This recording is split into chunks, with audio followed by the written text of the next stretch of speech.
Les lletres catalanes exemplifiquen aquesta vocació nacional i universal. Ramon Llull, Ramon Muntaner i Joanot Martorell van fer aportacions valuoses a la consolidació de la llengua catalana i a la literatura medieval europea.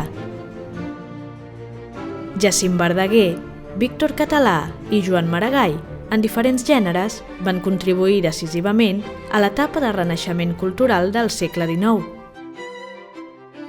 El segle XX va ser molt prolífic en talents que encara tenen una àmplia difusió internacional, des de Salvador Espriu i Josep Pla fins a Josep Carner, Mercè Rodoreda, Manuel de Pedrolo, Pere Calders, Jesús Moncada, Pere Gimferrer, Baltasar Porcel, Quim Monzó, Miquel de Palol o Miquel Martí i Pol.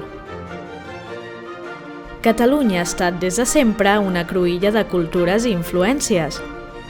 Abans de la consolidació del català i la resta de llengües llatines, al territori els cristians escrivien en llatí, els musulmans en àrab i els jueus en hebreu.